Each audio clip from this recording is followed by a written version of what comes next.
Carl Jung, Visions, from his 1961 book, Memories, Dreams and Reflections. In the beginning of 1944, I broke my foot, and this misadventure was followed by a heart attack. In a state of unconsciousness, I experienced deliriums and visions which must have begun when he hung on the edge of death and was being given oxygen and camphor injections. The images were so tremendous that I myself concluded that I was close to death. My nurse afterward told me it was as if you were surrounded by a bright glow. That was a phenomenon she had sometimes observed in the dying shedded. I had reached the outermost limit, and do not know whether I was in a dream or an ecstasy. At any rate, extremely strange things began to happen to me. It seemed to me that I was high up in space. Far below, I saw the globe of the earth bathed in a gloriously blue light. I saw the deep blue sea and the continents. Far below my feet lay Ceylon, and in the distance ahead of me, the subcontinent of India. My field of vision did not include the whole earth, but its global shape was plainly distinguishable, and its outlines shone with a silvery gleam through that wonderful blue light. In many places the globe seemed colored, or spotted dark green like oxidized silver. Far away to the left lay a broad expanse, the reddish-yellow desert of Arabia. It was as though the silver of the earth had there assumed a reddish-gold hue. Then came the Red Sea, and far, far back, as if in the upper left of a map, I could just make out a bit of the Mediterranean. My gaze was directed chiefly toward that. Everything else appeared indistinct. I could also see the snow-covered Himalayas, but in that direction it was foggy or cloudy. I did not look to the right at all. I knew that I was on the point of departing from the earth. Later, I discovered how high in space one would have to be to have so extensive a view, approximately 1,000 miles. The sight of the earth from this height was the most glorious thing I had ever seen. After contemplating it for a while, I turned around. I had been standing with my back to the Indian Ocean, as it were, and my face to the north. Then it seemed to me that I made a turn to the south. Something new entered my field of vision. A short distance away, I saw in space a tremendous dark block of stone, like a meteorite. It was about the size of my house, or even bigger. It was floating in space, and I myself was floating in space. I had seen similar stones on the coast of the Gulf of Bengal. They were blocks of tawny granite, and some of them had been hollowed out into temples. My stone was one such gigantic dark block. An entrance led into a small antechamber. To the right of the entrance, a black Hindu sat silently in lotus posture upon a stone bench. He wore a white gown, and I knew that he expected me. 2 steps led up to this antechamber, and inside, on the left, was the gate to the temple. Innumerable tiny niches, each with a saucer-like concavity, filled with coconut oil and small burning wicks, surrounded the door with a wreath of bright flames. I had once actually seen this, when I visited the Temple of the Holy Tooth at Kandy in Ceylon. The gate had been framed by several rows of burning oil lamps of this sort. As I approached the steps leading up to the entrance into the rock, a strange thing happened. I had the feeling that everything was being sloughed away. Everything I aimed at or wished for or thought, the whole phantasmagoria of earthly existence, fell away or was stripped from me, an extremely painful process. Nevertheless, something remained.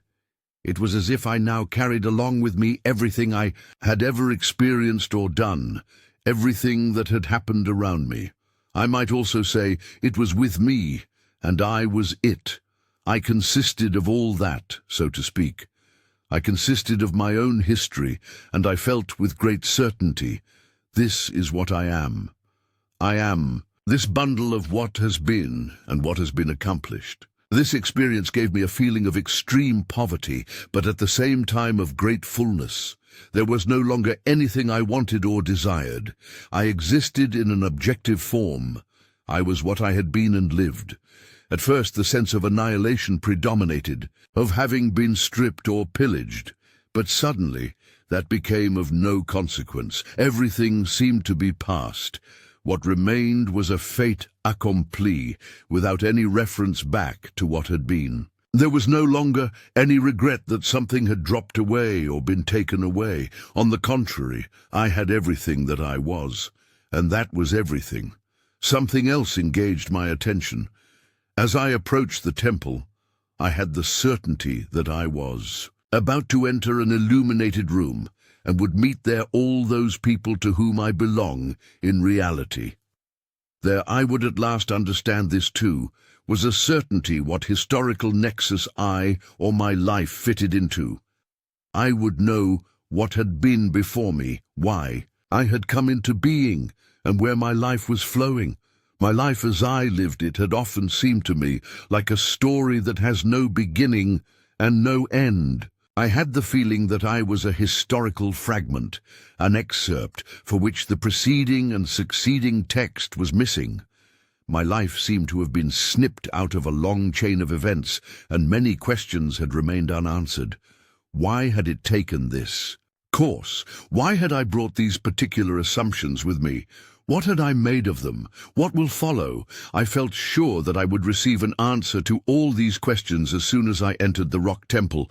There I would learn why everything had been thus and not otherwise. There I would meet the people who knew the answer to my question about what had been before and what would come after. While I was thinking over these matters, something happened that caught my attention.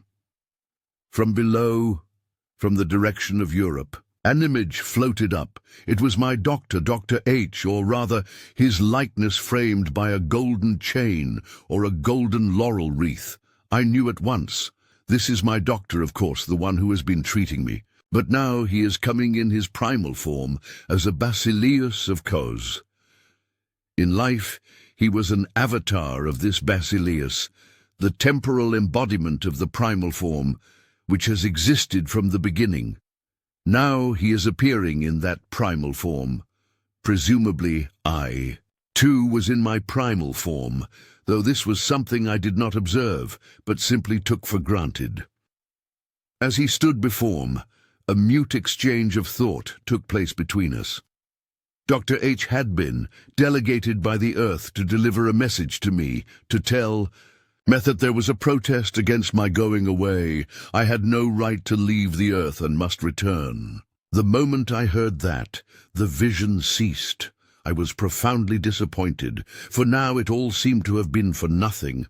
The painful process of defoliation had been in vain, and I was not to be allowed to enter the temple, to join the people in whose company I belonged. In reality, a good 3 weeks was still to pass before I could truly make up my mind to live again.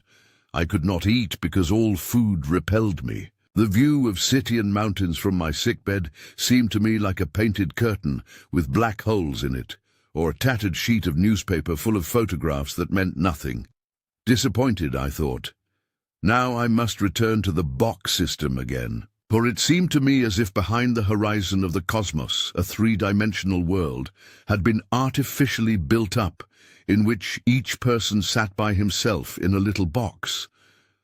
And now I should have to convince myself all over again that this was important. Life and the whole world struck me as a prison, and it bothered me beyond measure that I should again be finding all that quite in order. I had been so glad to shed it all, and now it had come about that I, along with everyone else, would again be hung up in a box by a thread. While I floated in space, I had been weightless, and there had been nothing tugging at me. And now all that was to be a thing of the past. Basileus King.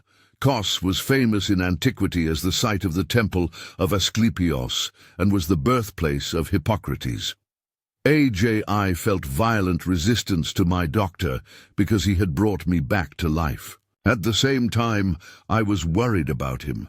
His life is in danger, for heaven's sake. He has appeared to me in his primal form. When anybody attains this form, it means he is going to die, for already he belongs to the greater company. Suddenly, The terrifying thought came to me that Dr. H would have to die in my stead. I tried my best to talk to him about it, but he did not understand me. Then I became angry with him.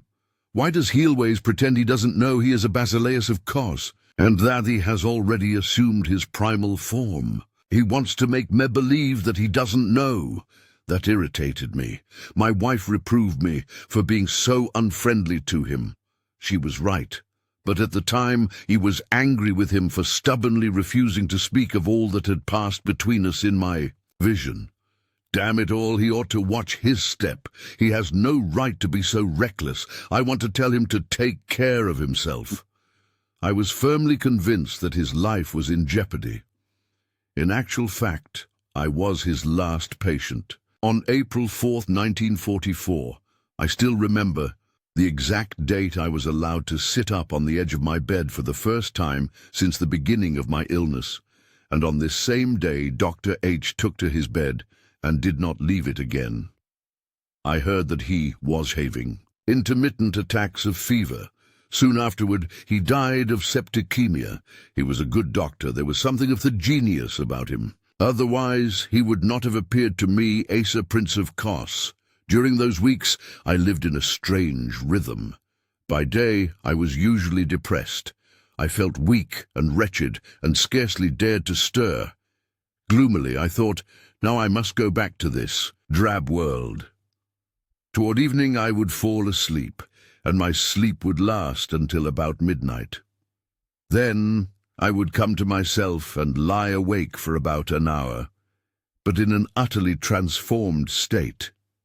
It was as if I were in an ecstasy. I felt as though I were floating in space, as though I were safe in the womb of the universe, in a tremendous void, but filled with the highest possible feeling of happiness. This is eternal bliss, I thought. This cannot be described. It is far too wonderful. Everything around me seemed enchanted. At this hour of the night, the nurse brought me some food she had warmed, for only then was I able to take any, and I ate with appetite. For a time it seemed to me that she was an old Jewish woman, much older than she actually was, and that she was preparing ritual kosher dishes for me. When I looked at her, she seemed to have a blue halo around her head. I myself was, so it seemed, in the Pardes Rimonim, the garden of pomegranates, and the wedding of Tifereth with Malkuth was taking place. Or else I was Rabbi Simon ben Yochai, whose wedding in the afterlife was being celebrated. It was themistic, marriage as it appears in the Kabbalistic tradition. I cannot tell you how wonderful it was. I could only think continually, now this is the garden of pomegranates, now this is the marriage of Malkuth with Tifereth. I do not know exactly what part I played in it. At bottom it was I myself. I was the marriage, and my beatitude was that of a blissful wedding. Gradually the garden of pomegranates faded away and changed. There followed the marriage of the Lamb, in a Jerusalem festively bedecked. I cannot describe what it was like in detail. These were ineffable states of joy. Angels were present, and light. I myself was the marriage of the Lamb. That too vanished, and there came a new image, the last vision. I walked up a wide valley to the end, where a gentle chain of hills began. The valley ended in a classical amphitheatre. It was magnificently situated in the green landscape, and there, in this theatre, the hieroskamos was being celebrated. Men and women dancers came on stage, and upon a flower-decked couch, All-Father Zeus and Hera consummated the mystic marriage as it is described in the Iliad. All these experiences were glorious. Night after night I floated in a state of purest bliss, thronged round with images of all creation. Gradually the motifs mingled and paled. Usually the visions lasted for about an hour, then I would fall asleep again. By the time morning drew near, I would feel Now grey morning is coming again. Now comes the grey world with its boxes. What idiocy, what hideous nonsense. Those inner states were so fantastically beautiful that by comparison this world appeared downright ridiculous. As I approached closer to life again, they grew fainter, and scarcely 3 weeks after the first vision they ceased altogether. Pardes Rimonim is the title of an old Kabbalistic tract by Moses Cordovero, 16th century. In Kabbalistic doctrine, Malkuth and Tifereth are 2 of the 10 spheres of divine manifestation in which God emerges from his hidden state. They represent the female and male principles within the Godhead. Faust, Part 2. It is impossible to convey the beauty and intensity of emotion during those visions. They were the most tremendous things I have ever experienced, and what a contrast the day was. I was tormented and on edge. Everything irritated me. Everything was too material, too crude and clumsy, terribly limited both spatially and spiritually. It was all an imprisonment, for reasons impossible to divine. And yet it had a kind of hypnotic power, a cogency, as if it were reality itself, for all that I had clearly perceived its emptiness. Although my belief in the world returned to me, I have never since entirely freed myself of the impression that this life is a segment of existence which is enacted in a 3-dimensional box-like universe especially set up for it.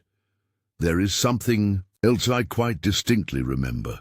At the beginning, when I was having the vision of the garden of pomegranates, I asked the nurse to forgive me if she were harmed. There was such sanctity in the room, I said, that it might be harmful to her. Of course she did not understand me. For me, the presence of sanctity had a magical atmosphere. I feared it might be unendurable to others. I understood then why one speaks of Theodore of sanctity, of the sweet smell of the Holy Ghost. There was a pneuma of inexpressible sanctity in the room, whose manifestation was the mysterium coniunctionis. I would never have imagined that any such experience was possible. It was not a product of imagination. The visions and experiences were utterly real. There was nothing subjective about them. They all had a quality of absolute objectivity. We shy away from the word eternal, but I can describe the experience only as the ecstasy of a non-temporal state in which present, past, and future are one. Everything that happens in time had been brought together into a concrete whole. Nothing was distributed over time. Nothing could be measured by temporal concepts. The experience might best be defined as a state of feeling, but one which cannot be produced by imagination. How can I imagine that I exist simultaneously the day before yesterday, today, and the day after tomorrow? There would be things which would not yet have begun, other things which would be indubitably present, and others again which would already be finished, and yet all this would be one. The only thing that feeling could grasp would be asum, an iridescent whole, containing all at once expectation of a beginning, surprise at what is now happening, and satisfaction or disappointment with the result of what has happened. One is interwoven into an indescribable whole, and yet observes it with complete objectivity. I experienced this objectivity once again later on. That was after the death of my wife. I saw her in a dream which was like a vision. She stood at some distance from me, looking at me squarely. She was in her prime, perhaps about 30, and wearing the dress which had been made for her many years before by my cousin the medium. It was perhaps the most beautiful thing she had ever worn. Her expression was neither joyful nor sad, but rather objectively wise and understanding, without the slightest emotional reaction, as though she were beyond the mist of affects. I knew that it was not she, but a portrait she had made or commissioned for me. It contained the beginning of our relationship, the events of 53 years of marriage, and the end of her life also.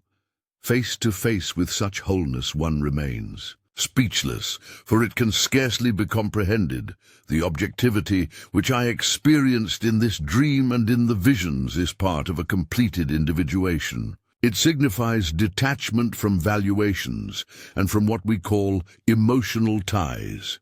In general, emotional ties are very important to human beings, but they still contain projections, and it is essential to withdraw these projections in order to attain to oneself and to objectivity. Emotional relationships are relationships of desire, tainted by coercion and constraint.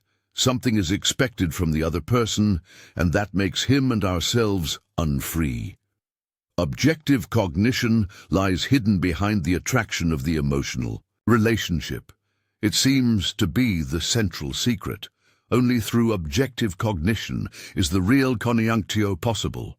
After the illness, a fruitful period of work began for me. A good many of my principal works were written only then.